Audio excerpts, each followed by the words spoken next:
Ben ritrovati cari telespettatori, rieccoci insieme. Ben ritrovato Roberto Boschetto, Presidente Confartigianato del Veneto, grazie di essere qui con noi, Presidente. Buongiorno a tutti voi. Allora, l'argomento è sempre tornato caldo in questo periodo, con tante domande e perplessità da parte di molti che ci seguono costantemente, ci hanno anche scritto e sollecitato ad affrontare questi temi. Voi stessi avete avuto più volte delle uscite e d'altra parte non poteva non essere così quando parliamo di case green, quando parliamo di disposizioni che arrivano dall'Europa e prossime poi recepimenti anche da parte dell'Italia. Allora, una direttiva dell'Unione Europea detta appunto case green che a noi casca sulla testa proprio, pesante, e a voi invece come categoria produttiva cerchi di mettersi sia dalla parte del presidente di categoria, che quindi Confartigianato penso che sia una notizia anche abbastanza buona, ci direi pro e contro, ma dall'altra anche come fruitore potenziale di certe adeguamento, colui che si deve adeguare come cittadino. Sì. In effetti a marzo di quest'anno la Comunità Europea ha stabilito che nell'arco di fino al 2050 con emissione zero, ma 2030 e 2033 bisogna retrocedere di alcune classi energetiche. Dobbiamo tener conto che le nostre case, condomini o anche case singole, costruite dagli anni 60 agli anni 80, corrispondono grosso modo alla categoria G e F. Ecco, questa E e F noi dovremmo da qua al 2033 abbassare e quindi aumentare di classe, in poche parole, e quindi aumentare, cioè diminuire il consumo. Questa normativa senz'altro per noi artigiani, per la categoria, quindi l'edilizia che rappresentiamo, è un fatto importante. È un fatto importante perché ci dà lavoro. Dall'altro lato purtroppo stiamo vivendo una situazione molto particolare dell'edilizia. L'edilizia, per tutte le situazioni degli ultimi anni, partendo dal Covid, piuttosto che la guerra, piuttosto che l'energia, quindi tutto quello che è stato il problema con la Russia e via dicendo, sono aumentate le materie prime, sono automaticamente quindi aumentati tutti i materiali e i costi quindi delle ristrutturazioni o anche le nuove costruzioni sono, bisogna dire la verità, sono abbastanza alti.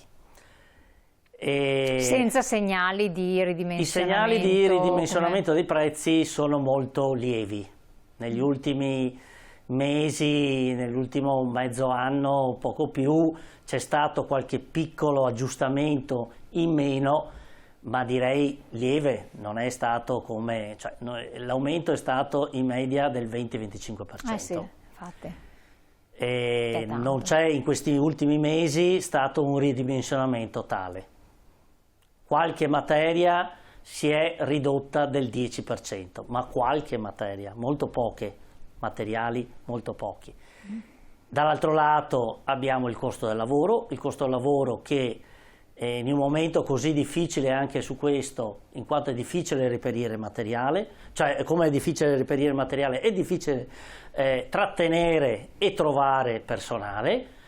D'altra parte veniamo da quella che è stata la crisi dell'edilizia del 2008-2010, dove l'edilizia aveva perso moltissimo, molti dipendenti nel settore si erano messi a fare altri lavori e quindi la specializzazione di questo settore era venuta meno.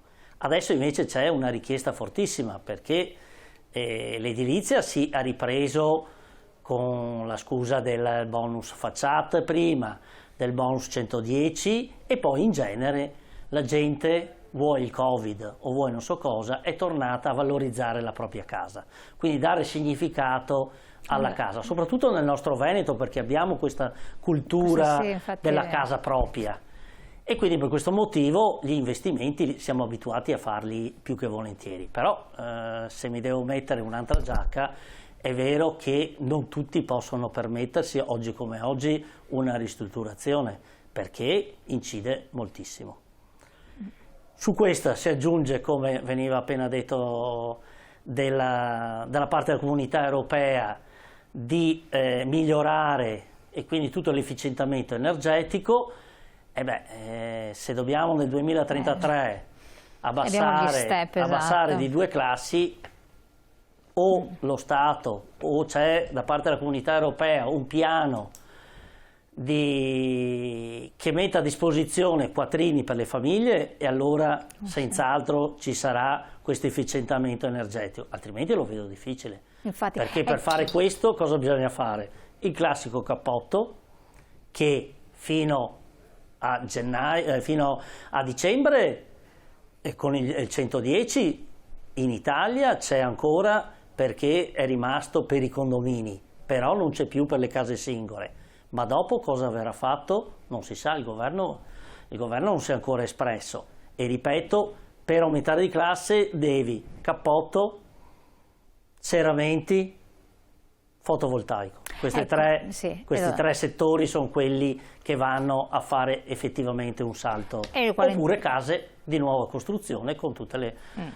Quale interrompo? Perché ci sono, sulla base anche delle osservazioni che sono state fatte da alcuni telespettatori, credo anche abbastanza esperti un po' del settore, perché hanno dato dei particolari tecnici, comunque dicono giusto che effettivamente è vero. Ci sono case che hanno delle pareti effettivamente dove entra il caldo, entra il freddo, eccetera, sono di una certa annata, degli anni 60 in modo particolare. Ci sono altre case invece che hanno una coibentazione in sé per sé senza cappotto, però buona, una buona tenuta, ma ugualmente quando c'è il perito che va a fare, magari vendi la casa, a farti la certificazione energetica, siccome non c'è cappotto, siccome non ci sono i serramenti, anche se i serramenti sono belli, poderosi e tutto, cioè, ti mette la classe energetica G, ma non esiste un sistema di misurazione che quella casa magari, che ha le pareti belle grosse perché è stata fatta forse anche negli anni 50, dove si usavano murature 40, murature belle importanti, oppure in certe zone o per particolari situazioni non avrebbe bisogno di questo benedetto cappotto. Non tutti si può mettere il cappotto, perché non tutti, perché ci sono degli edifici, bravissimo, cioè delle situazioni esatto, e ci sono case che hanno avuto anni addietro la doppia finestra con l'intercapedine, che hanno una buona coibentazione, per cui sembra quasi che sia un voler farti mettere cappotto, doppia finestra e cose per farti spendere, quando non tutte le abitazioni necessariamente fanno aria o fanno caldo da tutte le parti. Non esiste un sistema di classificazione più obiettivo per le nostre abitazioni. Il problema è che tutti i periti, i tecnici in genere abilitati per questo hanno dei parametri, cioè, loro praticamente inseriscono su un programma dei dati riferiti allo stato di fatto dell'edificio, e questo gli dà la categoria. Però quindi su questo non si può... Però gli artigiani stessi dicono attenzione, perché se qua ti metto un cappotto in questo tipo di casa poi succede un disastro. Dopo ti succede la condensa. Bravissimo, succede la condensa, bravissimo, ha detto lei stessa. Perché una volta negli edifici degli anni 70, 80, come si diceva, c'era lo spiffero cosiddetto, per cui c'era un ricambio d'aria. Il problema qual è? Che oggi come oggi, mettendo alcune di queste cose, basterebbe solamente anche il cappotto, senza cambiare i serramenti, ma con i serramenti degli ultimi 20 anni, 30 anni, che sono insomma secondo me anche buoni. E cosa succede? Che le famiglie innanzitutto hanno un tipo di vita diverso. Le nostre nonne, le nostre mamme aprivano la mattina aperture di tutte le finestre, e lì c'era il cambio d'aria. Oggi come oggi tutti siamo abituati alla mattina, 7:30 sveglia, alle 8 meno un quarto, quando è tardi, si parte e dopo si arriva a casa la sera.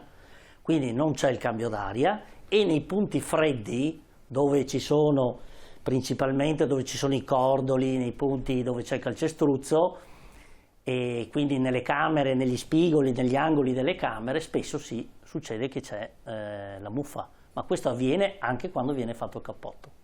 Bravissimo, infatti. Questo spesso avviene perché non c'è il cambio d'aria. Quello che invece nelle case nuove viene fatto perché viene fatto un ricircolo d'aria. Oppure bisognerebbe areggiare gli appartamenti. Oppure, come usavano le nostre mamme, si apre mezz'ora la mattina, la classica apertura e chiusura, che c'era il cambio d'aria, che insomma, penso che sia anche salutare per noi stessi. Insomma, infatti dà una boccata di... Però questa è la situazione, e purtroppo siamo entrati in questo giro legato a questa situazione, da un lato green così chiamata, e quindi del risparmio energetico, che pone un protocollo e quindi pone dei risparmi, però i risparmi sono legati ovviamente a un uso della casa in modo diverso a quello che siamo abituati. Assolutamente. Salvo che non siano case costruite negli ultimi 3 anni, dove c'è tutta una normativa e un sistema di costruzione molto diverso dalle case precedenti. Assolutamente. Allora, c'è anche un messaggio a questo proposito di risparmio che ci viene da un nostro telespettatore. Chissà cosa c'è dietro a questi adeguamenti energetici. Io compro casa ora e fra 10 anni con un mutuo ancora in corso ne devo accendere un altro per questi adeguamenti, ma sono pazzi? Dice, no, perché effettivamente qua il raggiungimento della classe E entro il 2030, della D 33. Entro il 2033, emissioni zero 2050. Cioè, viene da sorridere, insomma. Viene da sorridere perché nel 2050 zero. Zero, come si... La vedo difficile con tutti gli edifici che noi abbiamo costruiti nel dopoguerra. Assolutamente. Dove non è mai stato fatta una ristrutturazione, perché tolto le ristrutturazioni interne, ma molti edifici, se noi giriamo Padova, vediamo che la maggior parte, più di una mano di colore, non è stato fatto perché non c'era necessità. Ma uno cambiava l'arredamento, certo, se la godeva a livello interno, diciamo, ma esteriormente rimane quelle che sono le facciate, quelli che sono i serramenti, quelli che sono gli scarichi, tutto questo sistema qua che però è anche dopo dovuto, 30 anni esatto, una casa ha bisogno. Però qua chiedo a lei come rappresentante di categoria, sono gli stessi artigiani che per anni non avevano delle soluzioni da proporre idonee perché facessero fronte, perché sappiamo i cappotti di 10 anni fa, per citare, oppure anche di 15 anni fa una casa, per chiedere un riscaldamento a pavimento, anziché ci voleva veramente trovare l'impresa che si fosse disposta, eccetera. Ma anche capace.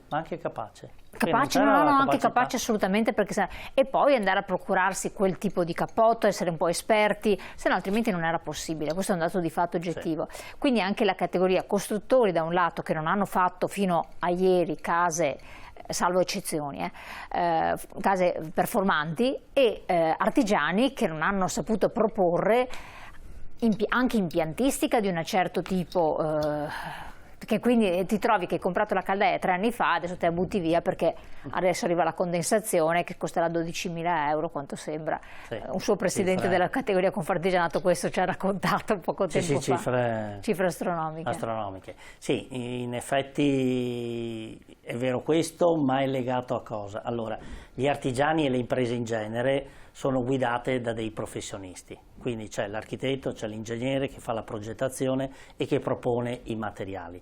Dopo l'impresa di turno li applica. Quindi è vero che è mancato, diciamo che negli ultimi 15-20 anni è sorto quello che è stato il riscaldamento a pavimento, perché consumava meno, perché l'acqua raggiungeva i 50 gradi, quindi una temperatura più bassa ed era distribuita in modo diverso, piuttosto che tutto il resto.